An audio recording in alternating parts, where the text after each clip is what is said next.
Cuando la situación más crítica con que termine el año no solo es seguridad, tampoco exclusivamente salud, sino también la justicia, es vital convocar a una jueza que si algo ha hecho es trabajar porque haya justicia. En un caso sumamente complejo como el de Metástasis, en el cual tuvieron trabajo continuo, incluido fines de semana, casi 24/7, realmente eran 22 horas, que comer en el mismo lugar, que dormir en el mismo lugar, para evitar que ese caso que todos daban por perdido permita la caducidad de la prisión preventiva de Wilman Terán y compañía, que es lo que se buscaba. Ya se han olvidado. Yo no. Y mucho menos de quien llevó adelante ese proceso que se creía que podía ser insalvable. Lo fue. Con ese antecedente, más otros de sus actuaciones recientes, a pesar de su juventud, pero vasta experiencia, me he permitido invitarla para que nos dé luces sobre cómo recuperar la justicia, porque a juicio de ella es un mal momento, pero no todo está perdido. Y empecemos recordando qué creó este peor momento. Era 10 de noviembre, en la víspera de la sentencia por lavado de activos de un ciudadano serbio ya investigado por narcotráfico. Y él, en ese momento, director de la Judicatura de Pichincha, Henry Gaibor, le pedía al juez Carlos Serrano que le ponga atención a la defensa del procesado. Solamente que le ponga un poco de atención al tema, nada más. Yo sé que ustedes revisan, lógicamente, la curiosidad del caso, pero me dijeron un poquito más de atención a la defensa que habrían planteado. Entiendo, doctor. Sobre eso, doctor. Perfecto. El caso salpica al titular de la Judicatura, Mario Godoy. Él fue escogido en 2 tiempos por un Consejo de Participación Ciudadana donde el correísmo hizo mayoría, echando abajo una designación ya acordada y con presiones directas de la RC en la Asamblea. El postulante Godoy, considero que él es el postulante más idóneo para liderar esta institución. En 2025 lo hacía también. El plan de trabajo presentado por el postulante Mario Fabricio Godoy Naranjo constituye una propuesta integral y coherente. De los más altos niveles que por lo menos yo he visto en el Consejo de Participación Ciudadana. En ambas ocasiones, Godoy fue parte de la terna de la Corte Nacional de Justicia presidida por José Swing. Aquí los 3, Swing, Godoy y Gaibor, en junio pasado. Y los responsables de su designación pasan de acusarse mutuamente a mirar a otro lado, en medio del escándalo.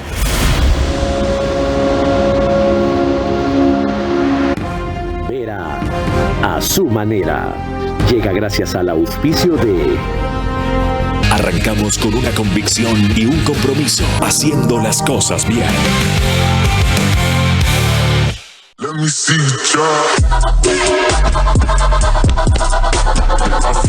Para ganar necesitas velocidad. Con el 5G de Claro, todo se conecta. Sportbet, donde la mejor jugada la haces tú. Y yo ya estoy participando, porque ahorrar siempre ha sido una muy buena decisión. Y ahora hasta te premian por hacerlo. No te olvides registrarte en bolivariano.com. Banco Bolivariano, eres lo que nos mueve.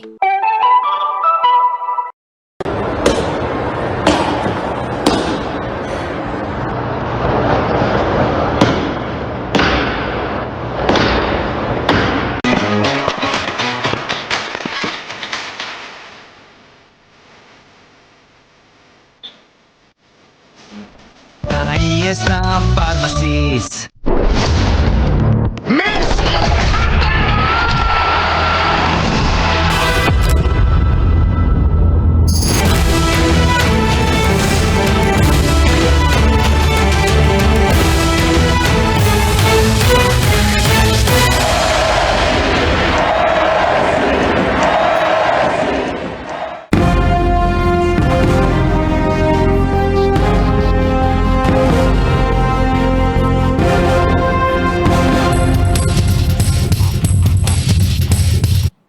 En esa nota de Carlos Solano Soto, se me fue, Sacoto, disculpa tocayo, Carlos Sacoto de Teleamazonas, que hace pocos instantes hemos recordado quién puso al doctor Mario Godoy en la terna y quiénes lo apoyaron tan abiertamente en Consejo de Participación Ciudadana y Control Social, Sócrates Augusto Verduga, Johanna Verde Soto y Andrés Fantoni.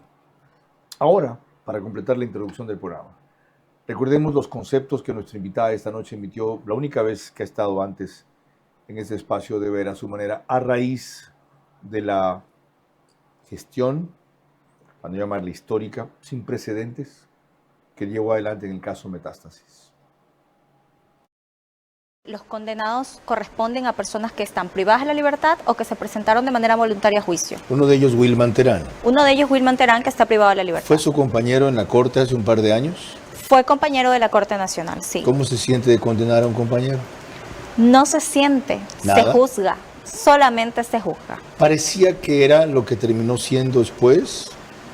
No considero que podía ser o no, porque recuerde que yo lo único que hago es juzgar el tiempo que se me ha puesto a mí en conocimiento. ¿No le sorprendió ver que un individuo que estaba de compañero de juez de repente resultó ser eje de delincuencia organizada? Así se manejan las estructuras criminales, así que no podemos sorprendernos de que quizás alguien que está a nuestro lado mañana sea procesado por delincuencia organizada. ¿Qué reformas al sistema legal propondría usted? Bueno, es importante que la justicia se autodepure. Creo que Metástasis es la prueba de que se puede autodepurar. ¿Haciendo qué? Haciendo énfasis en seguimiento de actuaciones judiciales. Es evidente que algo está pasando. Consejo de la Judicatura. A través del órgano administrativo, Consejo de la Judicatura. Evaluaciones más rápidas. Evaluaciones de desempeño constantes, que no se han hecho y que deben de ser constantes. Es necesario también concursos para que ingrese gente proba y es necesario, ¿por qué no?, lo que ha pasado con Metástasis, Purga y Plaga, hacer una depuración desde la misma justicia a quienes han cometido actos ilícitos. Cuando te pongas la toga, tú eres jueza y cuando te la sacas, tú eres Mercedes. Mientras está la toga, tú no sientes, tú juzgas. Buena parte de lo que propuso por entonces esta jueza nacional encargada de la Corte Nacional no se ha cumplido. Allí están las consecuencias. ¿Qué toca hacer ahora entonces? Responderá a esa pregunta a lo largo de los próximos 60 minutos la doctora Mercedes Caicedo, jueza nacional de lo penal. Yo solamente te pediría eso, controlar las pasiones. Por lo demás, tú nunca te fuiste porque tu puesto como entrevistador, el mejor entrevistador de la televisión, quedó vacío y finalmente has regresado a tu cauce porque el brillo vuelve a su cauce. Este es Vera, a su manera. Un comunicador que desde 1975 ha sacudido la televisión con formatos y estilos polémicos, sin ocultar sus simpatías ni jactarse de objetividad, pues el periodismo de opinión siempre asume una posición. Bienvenidos a coincidir o discrepar con Vera, a su manera. Opinión con propósito. Democracia.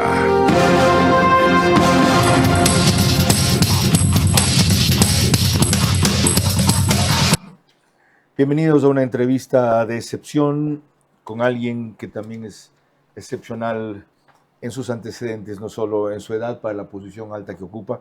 38 años de Mercedes Johanna Caicedo Aldaz, tiene una hija, ella es jueza nacional encargada, como dije, abogada de los tribunales y juzgados de la República desde marzo del 2009, especialista en ciencias penales y criminológicas de la Universidad de Guayaquil del 24 de mayo del 2012, magíster en ciencias penales y criminológicas de la Universidad de Guayaquil en marzo del 2015, máster en cultura jurídica de la Universidad de Girona, España, en diciembre del 2022, máster en cultura jurídica de la Universidad Austral de Chile en mayo del 2023, doctorada en Buenos Aires, Argentina, en enero de 2016 al 20 y es doctoranda, ¿qué es eso?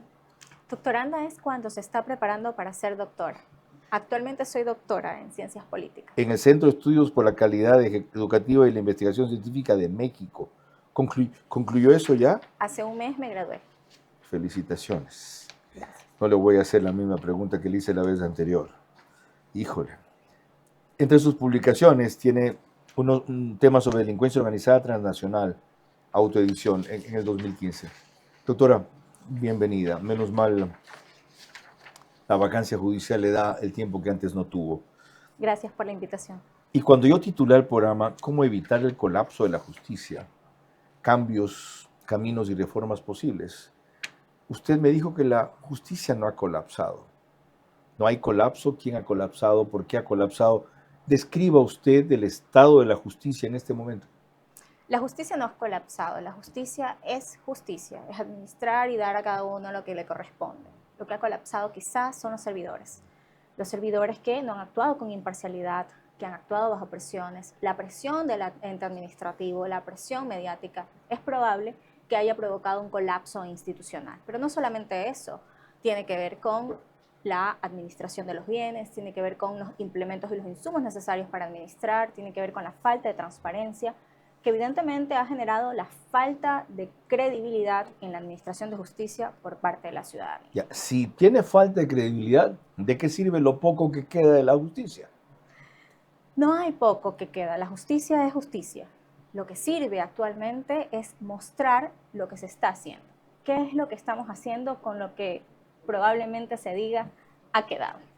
Transparentar nuestras decisiones, ser responsables de las mismas, enfrentar las consecuencias de las decisiones que hemos tomado como juzgadores, pero sobre todo creer en aquel juzgador que está dando su decisión judicial. Revisemos en orden esas definiciones. Por ser parte de la justicia, ¿usted desconoce que no estamos en una situación desastrosa y atribuye el colapso a los servidores de justicia? Y luego me menciona en ese breve análisis o recuento que hace problemas estructurales de toda la vida. Entonces, ¿no es grave lo que acaba de reseñar Carlos Acoto al inicio de allí como el último hito de esta catástrofe? No hay que ver como el último hito, sino identificar cómo estructuralmente y de manera concatenada se ha ido menoscabando a la administración de justicia. No se trata de una persona, no se trata de un evento en específico, sino lo que ha ocurrido a lo largo del tiempo. Hace poco tuvimos un colapso con el tema de un proceso judicial en contra de un presidente del Consejo de la Judicatura. Eso quiere decir que no es de hoy. Esto ha venido ya de tiempo. No es la justicia en sí. La justicia la ejerce quien está al mando. El Consejo de la Judicatura no administra justicia, es un ente de gobierno y administración, pero quien administra justicia es el juez, es el órgano judicial. Ya, qué bueno que usted recuerda el proceso que tuvimos hace poco tiempo con un presidente del Consejo de la Judicatura.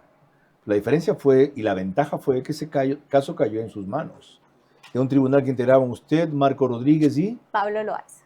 Y trabajaron de la manera que yo reseñé al principio, que no ha hecho nadie en la Corte Nacional. No hay dos, Mercedes Caicedo, Pablo Loaizas y Marco Rodríguez. Yo creo que hay muchos servidores comprometidos con la justicia. No al nivel de ustedes. Y esto no es un ditirambo, ¿ok? No al nivel de ustedes. Hay muchos servidores comprometidos con la justicia. Yo quiero ver una esperanza y un horizonte con esos servidores. ¿Cómo hicieron eso ustedes? ¿Cómo se mandaron esa maratón? ¿Cómo lograron ese récord? Ser juez es asumir con responsabilidad la función. No es solamente creer que se tiene poder, porque la administración de justicia no es poder, es servicio. Es entender que yo soy responsable de mi actuación y en consecuencia soy responsable de la respuesta que le tengo que dar, no solamente al sujeto procesal, sino a la ciudadanía en general. Y a la vez no estar conscientes de las consecuencias. Asumir las consecuencias. Ustedes se quedaron marcados para toda la vida. Es asumir las consecuencias. En temas de seguridad. Cuando uno decide ser juez, uno asume las consecuencias de ser juez. Y no solamente las asume uno, las asume también su familia. Ahora, eso puede decir una jueza con una carrera excepcional de 38 años, pero un juez como Marco Rodríguez, que debe estar frisando los 70, no puede decir eso. Es decir, yo quiero terminar mi carrera bien y no con una lápida en el cementerio. No creo que tenga que ver con la edad, sino más bien con el compromiso. No creo que la edad defina las cosas. Es el compromiso, la responsabilidad y el respeto por lo que yo he decidido hacer. ¿Por qué el respeto por la función. ¿Por qué son tan pocos los jueces que vemos? Puede que haya más, como usted dice, generosamente o solidariamente, que tienen ese compromiso. Porque hay tan pocos, y son una minoría los que evidentemente lo tienen. No sé si son una minoría, yo creo que es al contrario, yo creo que somos una mayoría. Lo que importa ahora es transparentar nuestras decisiones, hacer conocerle al público lo que estamos haciendo. Actuar de tal forma en el que la ciudadanía, y no solo el sujeto procesal, entienda por qué he decidido. De forma en que el lenguaje sea sencillo, sea claro, y sepamos con puntos de derecho, pero también con puntos definidos, por qué alguien está siendo sancionado o cuáles son las consecuencias. La justicia es previsible. Si yo cometo tal acto que está determinado en la norma como un acto ilícito, como una conducta penalmente relevante, yo sé la consecuencia. La consecuencia es cumplir una pena privativa de libertad. Por tanto, es previsible que cuando se me ponga frente a un juez, el juez tenga que decidir sobre mi situación y probablemente tenga que ir a la cárcel. Todo parecería entonces cuestión de que los jueces tengan el estímulo, el respaldo, el ambiente apropiado para proceder, como en algunos casos, ciertamente, excepcionales también han procedido. Enseguida sigo en esa línea, pero antes permítanme recordarles que nos pueden seguir por Facebook y YouTube de Carlos Vera, antes era Vera a su manera, en las 3 mayores cableras del país, Extreme, que es Canal 15 de Vito TV o 709, DirecTV, Canal 194, corresponde a Manavisión, y RTU, que nos ponen las 2 cableras anteriores y todas las demás del Ecuador, en los números que ven en sus pantallas de aplicaciones, gracias a lo cual cerca de 40,000 hogares se conectan todas las noches. 10,000 más se unen a través de Radio Centro, 101.3 FM, en audio y en imagen para sus plataformas digitales, Candela con K, en Manaví, 89.3 FM, La Bonita del centro del país, igual frecuencia, 89.3 FM desde Riobamba para Chimborazo, Cotopaxi y Tungurahua, y en Quito, 101.7 FM, Radio Sucesos, líder en información en la capital de la República. Ok, continuemos este periplo. Dice la doctora Mercedes Caicedo que hay jueces que deciden lo correcto, que no son pocos, que lo que pasa es que no se los ve o no transparentan sus decisiones. Uno de ellos quizás sea Jan Valverde, de quien se esperaba o se apostaba en la mayoría de casos que le concedería el habeas corpus a Glass, y no lo hizo. Por todo lo expuesto, este jugador se ha formado un criterio y ha considerado de los fundamentos de la demanda, así como de las intervenciones realizadas en esta audiencia, que no existe vulneración de derechos constitucionales a la integridad personal, a la salud y demás derechos conexos en ese sentido, en contra del legitimado activo. En tal virtud, administrando justicia en nombre del pueblo soberano del Ecuador, por autoridad de la Constitución y las leyes de la República, declaró improcedente la demanda de garantías jurisdiccionales de habeas corpus correctivo que ha sido presentado por el señor Dean Ciro Dueñas Vélez, que dedujo acción constitucional de habeas corpus correctivo en favor del privado de la libertad Jorge David Glass Espinel.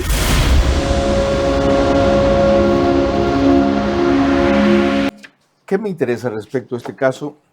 Que ustedes tenían un tema vinculado directa o directamente con Glass, que era el de la reconstrucción de Manaví, y según la suerte de él que se decidiera allí, podría incidir o no en ese tema. ¿En qué terminó aquello?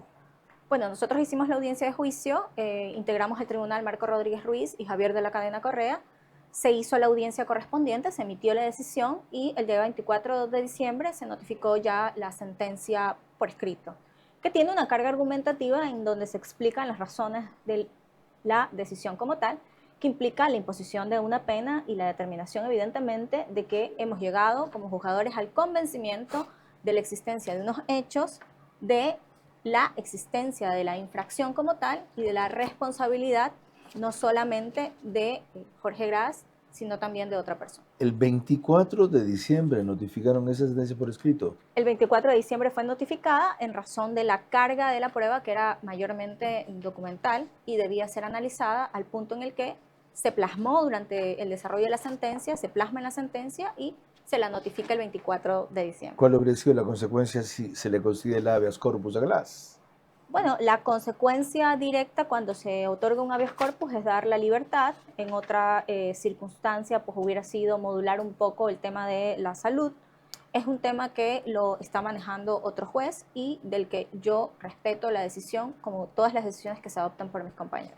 Cuando volvamos, veremos la opinión de la jueza de la Corte Nacional, Mercedes Caicedo, respecto a la problemática general de la justicia en este momento en la cual ya hemos entrado, que ella ve, a mi manera de ver, de una manera muy idealista y romántica, partiendo de su experiencia, la del juez que acabamos de ver y unos cuantos más, y que si así fuera, tendría una rápida solución o salida. Eso no así. ¿Y cómo hacer que sea así? Será lo que responda al volver.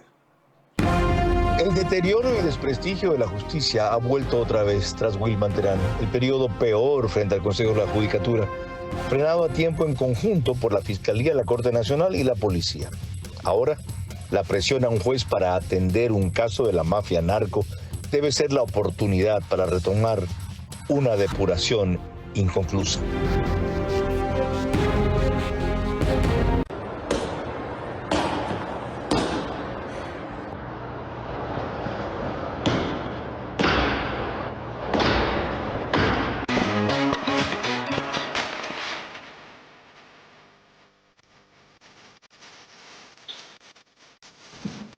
Ahí está Pharmacies. ¿Cómo medimos el progreso de un país? Podemos empezar midiendo los kilómetros que juntos hemos recorrido, en los que hemos construido grandes logros que hoy nos acompañan, o por la calidad del camino que ha distribuido la energía que hoy nos conecta, iluminando los caminos del desarrollo, dando calidad y seguridad a la energía que nos han llevado a obtener las certificaciones más exigentes. Arrancamos con una convicción y un compromiso, haciendo las cosas bien.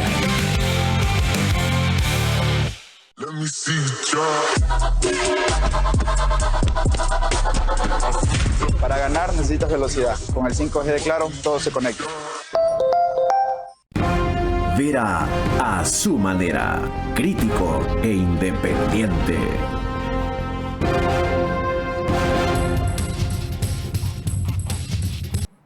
El reprise del programa es al día siguiente por OnePlus, Canal 14. El mismo número en las 3 cableras que reproducen, solo a partir de las 6 de la mañana. CNT, Claro TV, Extreme. En Zapping, OnePlus es canal 121.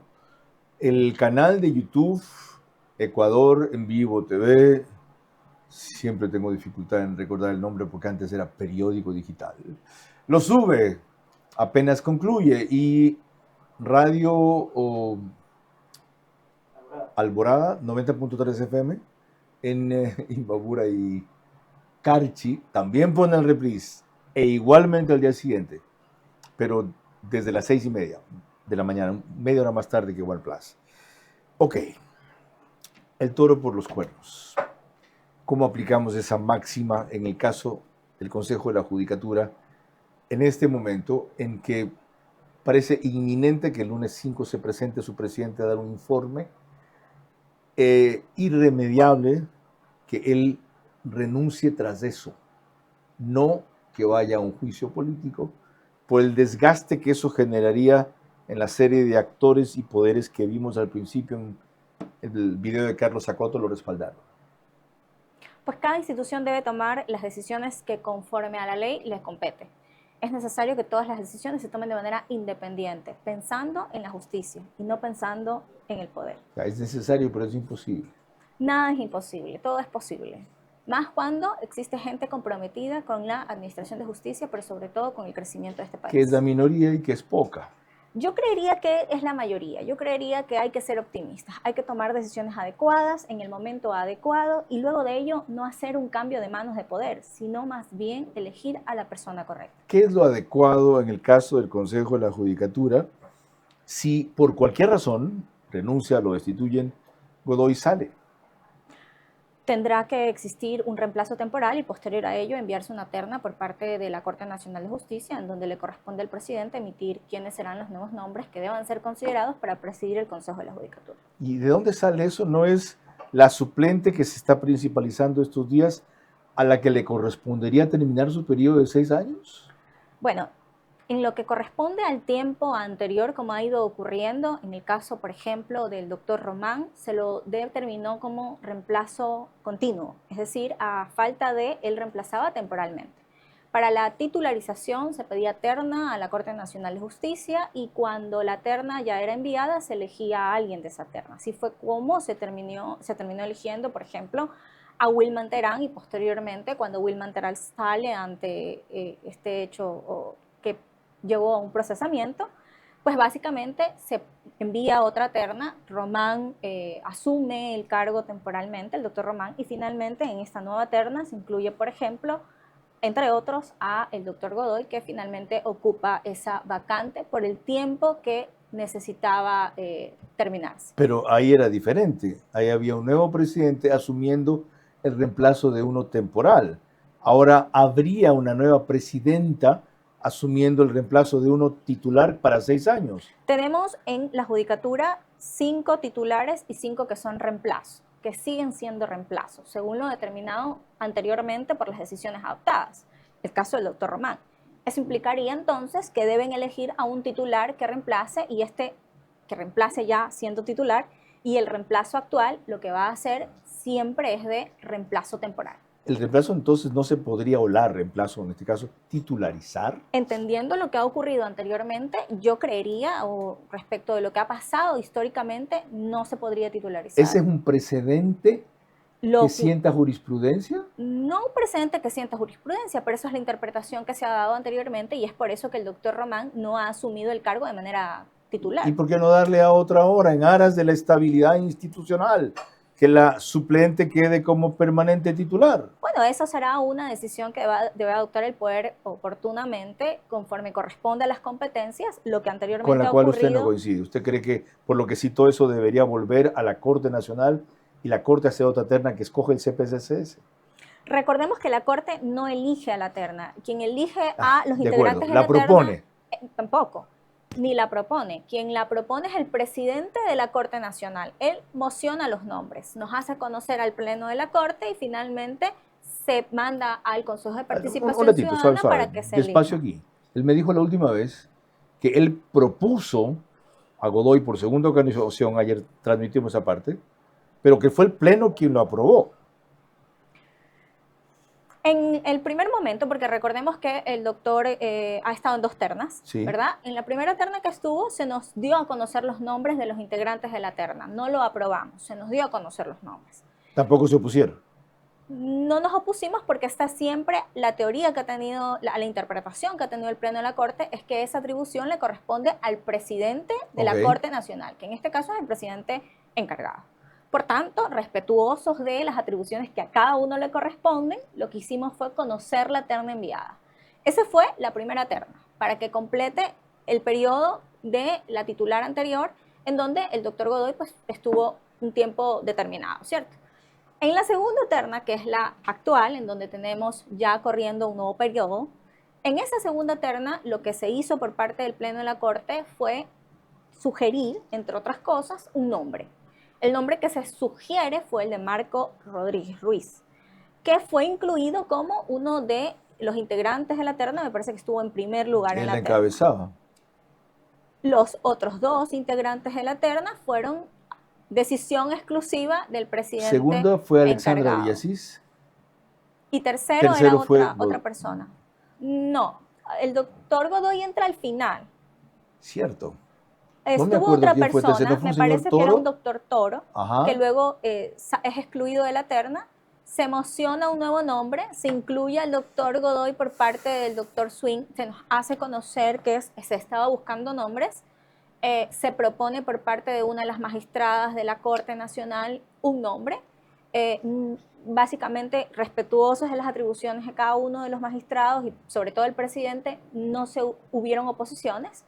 Y luego de ello, Marco Rodríguez me parece que renuncia a ser parte de la... Qué bueno que recuerde usted la secuencia. Usted la tiene desde luego mucho más clara que yo. Ahora, esto deja claro que Godoy es el principal, aunque no único responsable de que esté en la terna. Te digo, Swing, perdón. Es el principal responsable, aunque no único que esté en la terna, Godoy. Pero tan pronto trascendió este escándalo, el doctor Swing se desmarcó de él. Dijo que él se solidarizaba con el juez Carlos Serrano.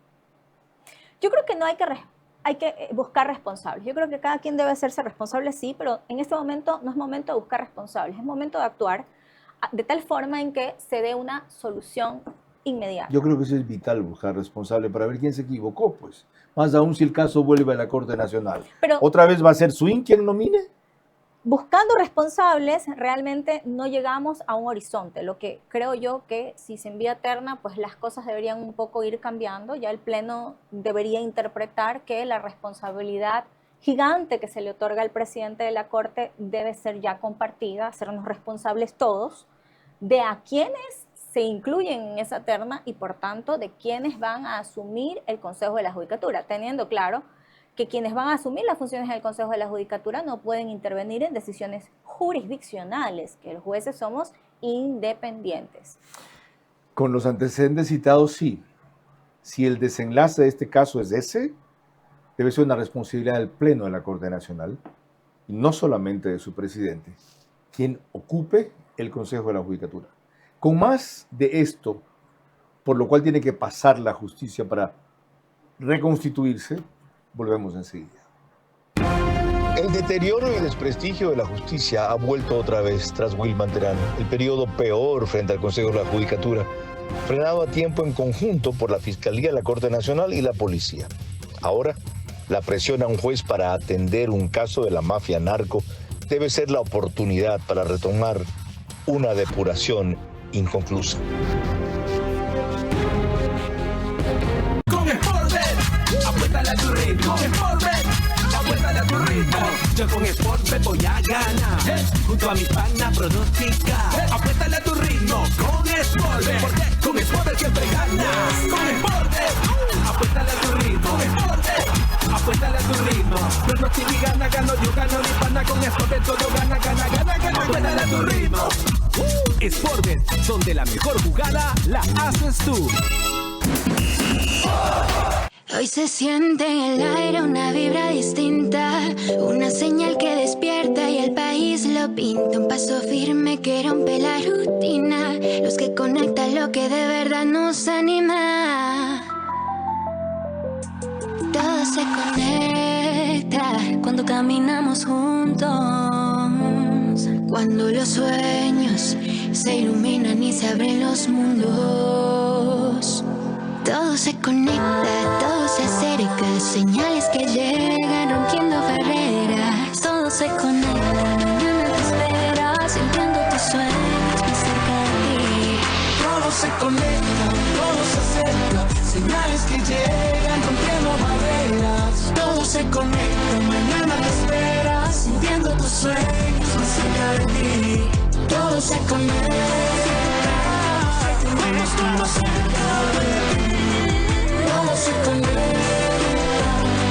cada vez más cerca de mí. Todo se conecta. En esta Navidad, la alegría se siente en cada lugar, porque estar juntos nos recuerda que las mejores historias siguen creciendo. Historias que nos mueven, que nos acercan, que nos inspiran a ir más lejos. Esta Navidad, celebremos todo lo que nos une y lo que juntos seguimos construyendo. Banco Bolivariano, estamos más cerca de ti en esta Navidad, para seguir moviéndonos contigo. Banco Bolivariano, eres lo que nos mueve.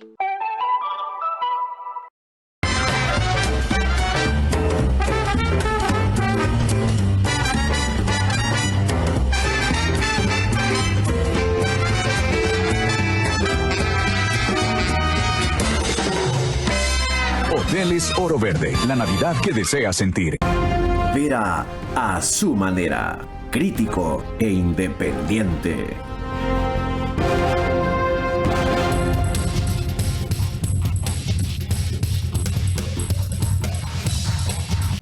Les recuerdo que Macro Digital nos pone en los Estados Unidos una gran cantidad de hogares ecuatorianos, gracias a que la mayoría de sus suscriptores son de nuestra comunidad.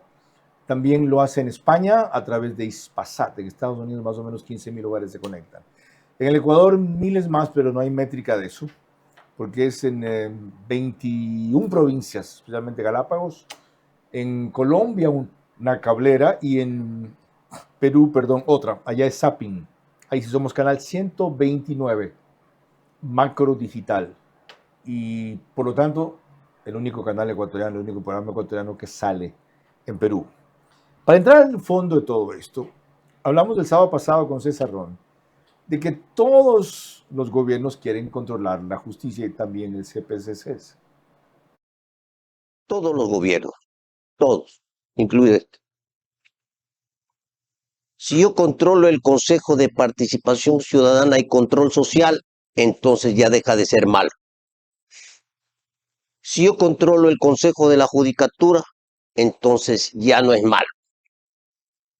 Pero cuando ocurren estas circunstancias, y que han ocurrido ahora también, en vez de cambiarlo, entonces resulta que salen pues a la luz actos graves de corrupción, de acomodo, de compadrazgo, de amistad.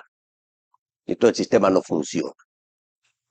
De una vez por todas, por el bien del país, no del gobierno de turno, por el bien del país.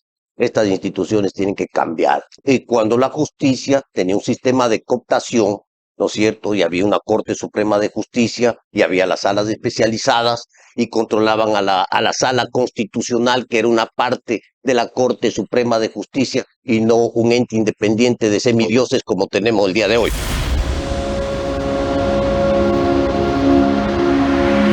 Si esta es una realidad y en este momento hay un presidente de Corte Nacional encargado, puede haber una presidenta del Consejo de la Judicatura encargada, hay un fiscal general encargado, ¿cómo se puede sacar adelante el camino que usted acaba de trazar para la justicia si quienes tienen que allanarlo están encargados y por lo tanto no tienen la fuerza, la legitimidad necesaria para emprender en una cosa de largo plazo? Que estén encargados no los releva de la responsabilidad del cumplimiento de la ley y la Constitución. A pesar del encargo, que es legal, es necesario que se asuma la responsabilidad de responder por sus actos primero, de transparentar sus actuaciones, pero sobre todo de trabajar en pro de la justicia y en pro de la credibilidad de la misma. Y en el caso donde usted está, en la Corte Nacional, ¿quiénes asumen la responsabilidad de acabar con el encargo y de que tenga esta Corte un presidente titular? Bueno, eso corresponde a una decisión del Pleno de la Corte Nacional sobre el encargo actualmente y sobre la decisión de que ahora tengamos titulares. Eso tiene mucho que ver con la administración y corresponde al Consejo de la Judicatura nombrar jueces titulares. Habría que esperar entonces que los, ¿cuántos son ahora? ¿16 o 11? Somos 21 en el Pleno, se necesita aproximadamente 16 o 17 jueces titulares. De los 21, ¿cuántos son titulares al momento? Creo que 5 o 6. Ah, habría que esperar entonces son tener los que se quedarían. 16 mínimo para tener legitimidad en el nombramiento de un titular. Lo que pasa es que los que actualmente están, que son en su mayoría de la Sala Penal, por ejemplo, van a terminar su periodo en el próximo año. Y eso implicará que queden menos titulares en la Corte. Yo soy, por ejemplo, conjueza titular y actualmente soy jueza encargada. Lo que se requiere es que se nombren jueces titulares y con jueces titulares, porque actualmente estamos con jueces encargados, jueces que vienen de las Cortes provinciales, a asumir el cargo de conjuez de la Corte Nacional y algunos incluso asumir el cargo de jueces de la Corte Nacional cuando vienen desde la Corte provincial. Eso no les quita legitimidad, diría yo, porque quien asume el encargo asume la responsabilidad de dar el cumplimiento de la norma y el cumplimiento de la Constitución, evidentemente. Pero asumir el encargo también es asumir la responsabilidad de las consecuencias que ese encargo lleva consigo. Usted me habló de la sala de lo penal, usted es miembro de esa sala, ahí hay 7 jueces, ¿verdad? Yo soy miembro de la sala especializada, es largo, especializada en lo penal, penal militar, penal policial, tránsito, corrupción y crimen organizado de la Corte Nacional. ¿Y cuántos jueces hay allí? 7 jueces, de los cuales 3 son titulares y yo soy conjueza titular, actualmente jueza encargada, y los demás son jueces, con jueces encargados que actualmente son jueces encargados. ¿Cuál es la importancia de quien preside una sala de lo penal? ¿Qué hace? ¿Por qué es un cargo tan ambicionado? Bueno, presidir la sala de lo penal es un cargo de responsabilidad, evidentemente. Quien preside la sala se encarga de los sorteos, de los procesos que le van a corresponder a cada uno de los jueces. Y quien se encarga de la presidencia de la sala penal es quien se informa de manera primigenia, diría yo, de los actos urgentes que se van a realizar. Yo le hablo de la sala penal en específico, en casos que pueden ser incluso de connotación nacional. Nada menos que eso. Es decir, es el juez que baraja el naipe, para ponerlo de alguna manera. Y Hay un es sistema que hace el sorteo. sistema en el que yo no creo, con todas las disculpas del caso, ¿ya? Porque hay unos resultados misteriosos y constantes. Pero la otra cosa, él tiene el privilegio de conocer antes allanamientos, por ejemplo, que nadie sabe. Cuando estamos de turno nos llega a nosotros, pero primeramente se le hace conocer al presidente de la sala, que luego delega. Por tanto, bueno, es una tarea de responsabilidad que implica el cumplimiento de la ley nuevamente, transparentar las actuaciones, implica también transparentar las decisiones de los otros compañeros. ¿Por qué? Porque se pueden promover, por ejemplo, los libros, las bitácoras, las revistas judiciales en el ámbito penal, que en algún momento se hizo alguna Yo referí que ahí crítica. habían publicado nada menos que un artículo de Wilman Terán. Lo dije yo. Terrible. Ok, pero hay algo que me interesa más que eso. Okay. Dijeron que eso fue decidido antes de que fuera apresado y la revista salía en 3 veces. Ahí hay un juez en la sala de lo penal, que es Felipe Córdoba, a quien me refirió también reiteradamente, que está señalado en otros casos de corrupción, a quien la Corte Nacional no le ha pedido que renuncie, a quien la Corte Nacional no ha suspendido, que podría ser ahora presidente de la sala de lo penal en el próximo periodo. Yo me rijo por el principio de responsabilidad personal, pero también por el principio de presunción de inocencia. El compañero no ha sido procesado, es parte de la sala penal de la Corte Nacional. Nosotros no tenemos la potestad de pedirle la renuncia y tampoco tenemos la potestad de generar un proceso administrativo. Esa potestad le corresponde al Consejo de la Judicatura y no al Pleno de la Corte Nacional. Pero sobre todo es un compañero que no está siendo procesado y por tanto es inocente. ¿Podría presidir la sala de lo penal? Sí, eso será una decisión que se debe barajar dentro de la sala penal y yo creo que se va a tomar la decisión más adecuada en pro de una justicia imparcial y de una justicia transparente. Entiendo y valoro su delicadeza con quien llama a un compañero. En cambio, no estoy obligado a eso. Y es esta la primera vez que me voy a referir a ese asunto. Sería un harakiri que alguien que está en esas circunstancias que he descrito, con las atribuciones que tiene un presidente de una sala de lo penal, sea elegido presidente de sala de lo penal. No aprendieron de lo que pasó con Godoy. Yo insistí tantas veces en este asunto. Creyeron que era algo personal. En ningún caso lo fue así. Ya ven las consecuencias. Quieren otro nuevo escandalito. Señor presidente de la Corte Nacional, usted tiene la palabra. Con más del tema de la justicia, que tiene, como ven, estos intríngulis, estos nudos gordianos que impidan avanzar en la dirección que señala la doctora Mercedes Caicedo. Volvemos enseguida. El deterioro y el desprestigio de la justicia ha vuelto otra vez tras Wilman Terán, el periodo peor frente al Consejo de la Judicatura, frenado a tiempo en conjunto por la Fiscalía, la Corte Nacional y la Policía. Ahora, la presión a un juez para atender un caso de la mafia narco debe ser la oportunidad para retomar una depuración inconclusa.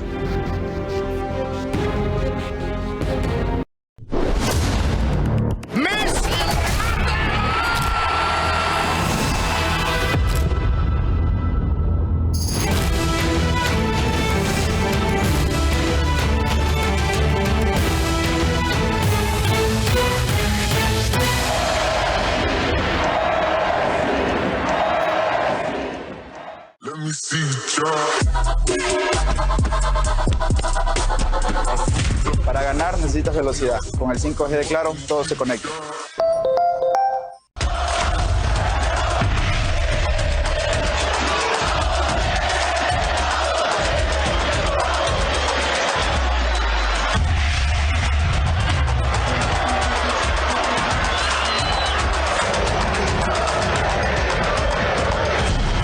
Ahí está Pharmacies. Vera a su manera, crítico e independiente.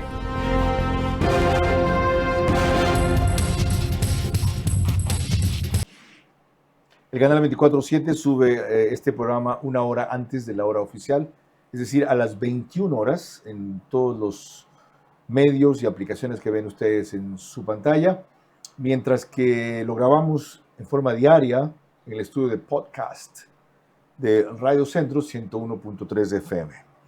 Se le preguntó a dos penalistas qué hacer con la justicia y estos respondieron. Primero, Julio César Cueva. Hay que mejorar el nivel académico de los que van a ser jueces o fiscales, incluso defensores particulares, porque de las universidades sale la materia prima de los que van a los concursos. Pero en el tema administrativo tiene que empezar por tener un consejo de la judicatura que no tenga una génesis política, ¿verdad? Tiene que empezar por normas claras que impidan que cualquiera pueda ser, por ejemplo, director disciplinario de la judicatura, porque él es el que lleva los expedientes administrativos sancionatorios, pero si él no sabe del derecho administrativo sancionatorio, ¿cómo puede saber si hay o no hay una inconducta del juez? Y las sanciones para quienes prevarican o para quienes cometen tráfico de influencias en temas vinculados a la justicia deberían ser no solamente la separación del cargo, sino en casos ya muy graves, ¿verdad?, la imposibilidad de ejercer la profesión de por vida. En cambio, cuando se le preguntó lo mismo en FM Mundo a la doctora María Paulina Araujo, penalista también, esta fue su respuesta.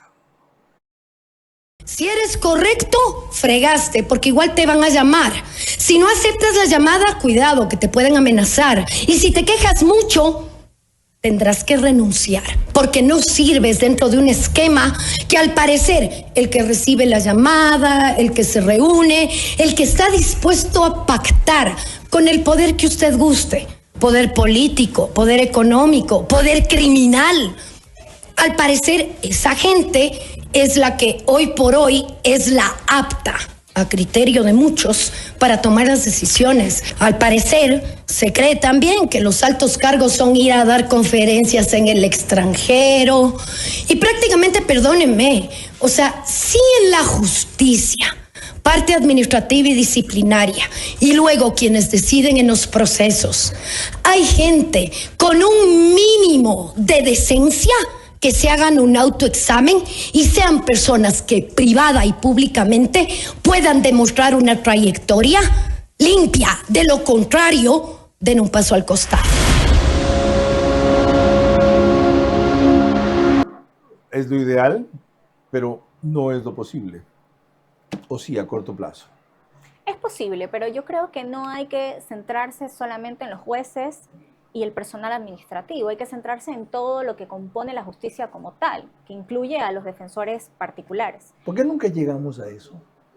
¿Por qué nunca vamos al cambio estructural y siempre nos quedamos en la superficie? Siempre creemos que quien decide es el responsable de toda la catástrofe existente y no es el responsable como tal. Él es responsable de su decisión judicial.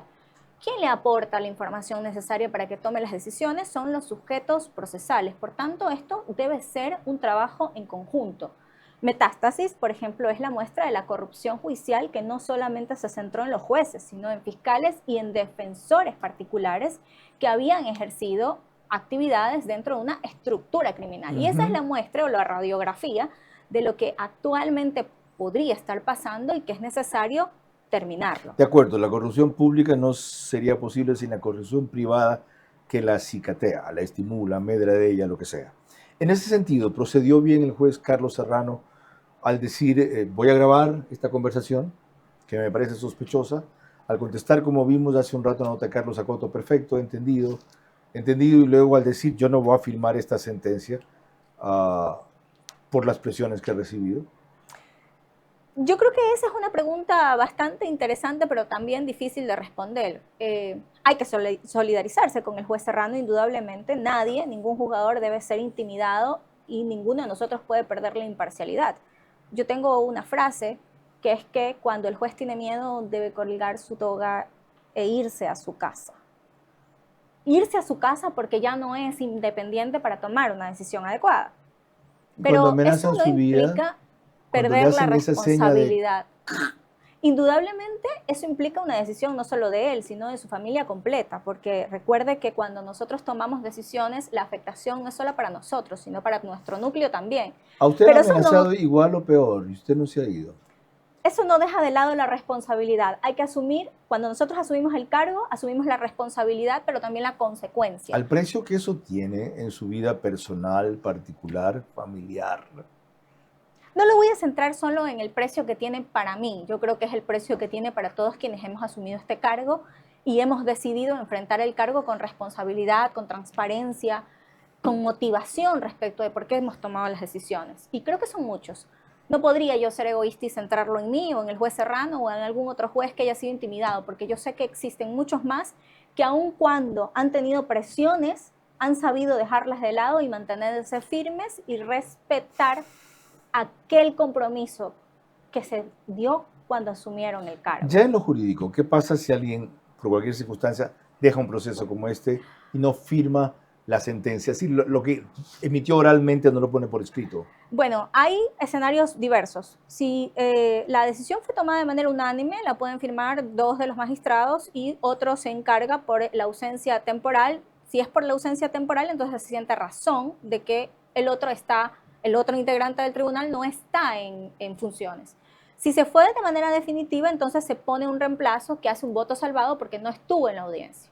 El problema está cuando la decisión no es unánime, sino es una decisión en voto de mayoría. ¿Qué ocurre cuando hay una decisión en voto de mayoría? Tengo 2 y tengo 1. Se fue y por tanto tengo 1 y 1. Esa decisión no puede ser plasmada por escrito y en consecuencia debe ser declarada nula y por tanto puede provocar un problema mayor. Es por eso que cuando nosotros dejamos el cargo, dejamos todo por escrito ya en nuestras resoluciones para evitar que exista algún tipo de caos en la administración de aquellos expedientes en donde ya se dio una decisión. Es decir, la consecuencia de lo que yo entiendo jurídicamente en este caso va a ser que el narcotraficante procesado en ese tema, no entiendo es por lavado de activos o por delincuencia organizada, no tengo clara la figura, quede libre porque no se puede plasmar la sentencia en firme. Cuando volvamos, algo sobre otra función que también está encargada, la de fiscal general. El deterioro y el desprestigio de la justicia ha vuelto otra vez tras Wilman Terán, el periodo peor frente al Consejo de la Judicatura, frenado a tiempo en conjunto por la Fiscalía, la Corte Nacional y la Policía. Ahora, la presión a un juez para atender un caso de la mafia narco debe ser la oportunidad para retomar una depuración inconclusa.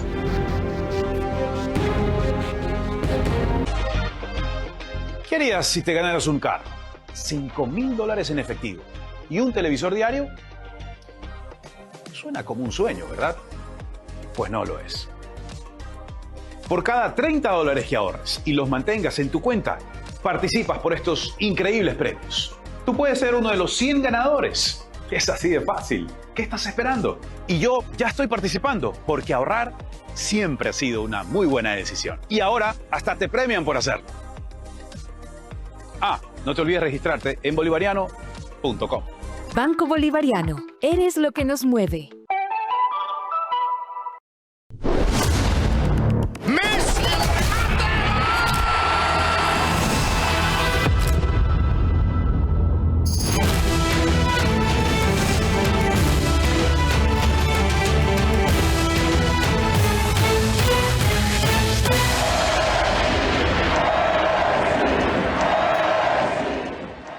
Hoy se siente en el aire una vibra distinta, una señal que despierta y el país lo pinta. Un paso firme que rompe la rutina, los que conectan lo que de verdad nos anima.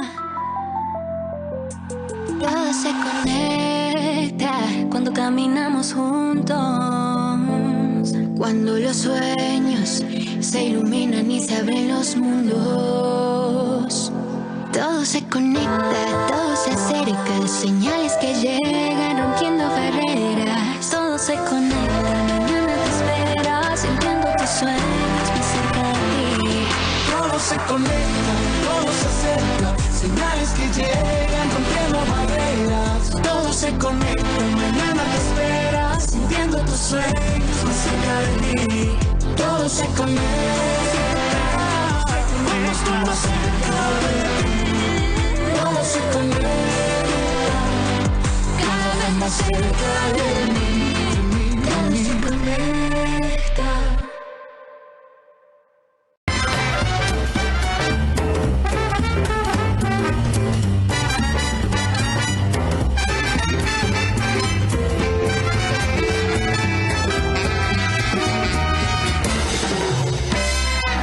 es Oro Verde, la Navidad que deseas sentir. Vera a su manera, crítico e independiente.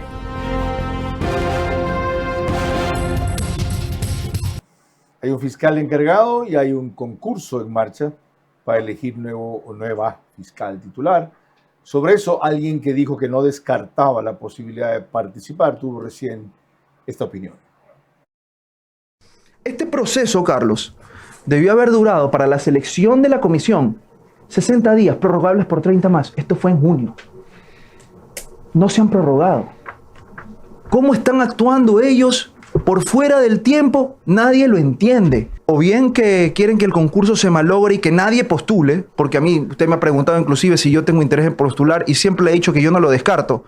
Pero con un concurso así, pocas ganas quedan de participar, y lo digo a nombre propio, y estoy seguro que pocas otras personas que también quieran prestarse para construir institucionalidad en este país pretendan ponerse en riesgo de un consejo que está inobservando sus propias reglas y que al final del día lo que parece es que ya tienen un candidato electo o que pretenden poner un candidato que no responda a las necesidades institucionales del país, si no sabrá Dios de qué. Entonces lo que, la sombra del narco, que hay es que anular el concurso. Sí, señor.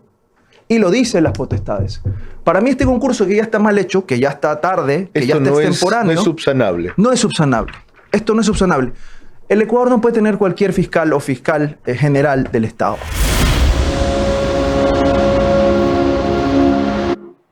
Usted penalista, con todo ese récord que hemos revisado aquí, con esa experiencia intensa y sorprendente que ha tenido en el poco tiempo, ¿le interesaría participar para fiscal general de la Nación? Todo es interesante cuando se quiere cambiar la justicia del país y por tanto todo implica que es posible que exista una postulación siempre y cuando se den las garantías necesarias de la transparencia de ese concurso. ¿Cómo están? ¿Ve las garantías necesarias?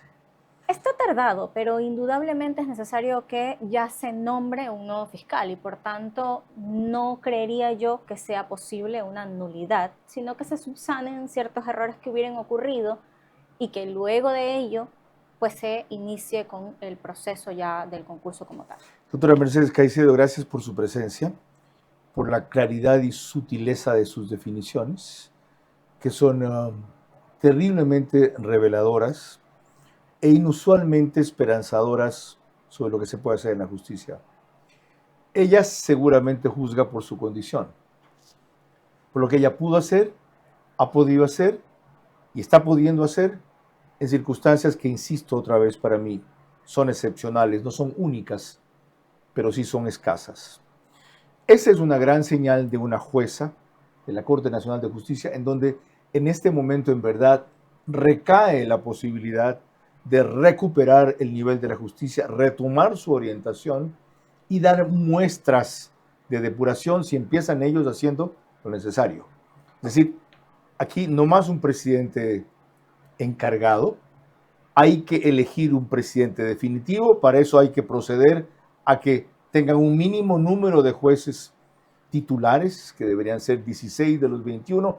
Si no lo hay, la elección de un nuevo presidente titular se puede legitimar según a quién escojan, más ¿saben qué? Primero verse el ombligo propio en vez de estar viendo la basura en el ojo ajeno. No es justo que en la Corte Nacional se den una serie de hechos como los que yo reseñé recién en un tuit que la desacreditan aún más. Están a tiempo. Si hay una tormenta en el Consejo de la Judicatura, y la va a haber por algún rato más, y una polémica sobre quién se encarga, si es titular, no, si sigue, si no, si el Consejo de Participación Ciudadana y Control Social está en el estado que vimos que está, y la Fiscalía sigue con un fiscal encargado, es la Corte Nacional quien debe dar señales de retomar el camino correcto en vez de justificarse con todos los vaivenes que han existido en los últimos tiempos. Esperamos, mejor dicho, yo espero eso, que en enero sesionen otra vez y, como se lo preguntaba un rato a una de sus jueces, tomen el toro por los cuernos. Buenas noches. Vera a su manera llegó gracias al auspicio de... Arrancamos con una convicción y un compromiso, haciendo las cosas bien. Sportbet, donde la mejor jugada la haces tú. Y yo ya estoy participando, porque ahorrar siempre ha sido una muy buena decisión. Y ahora hasta te premian por hacerlo. Ah, no te olvides registrarte en bolivariano.com. Banco Bolivariano, eres lo que nos mueve. Todo se conecta. Fuimos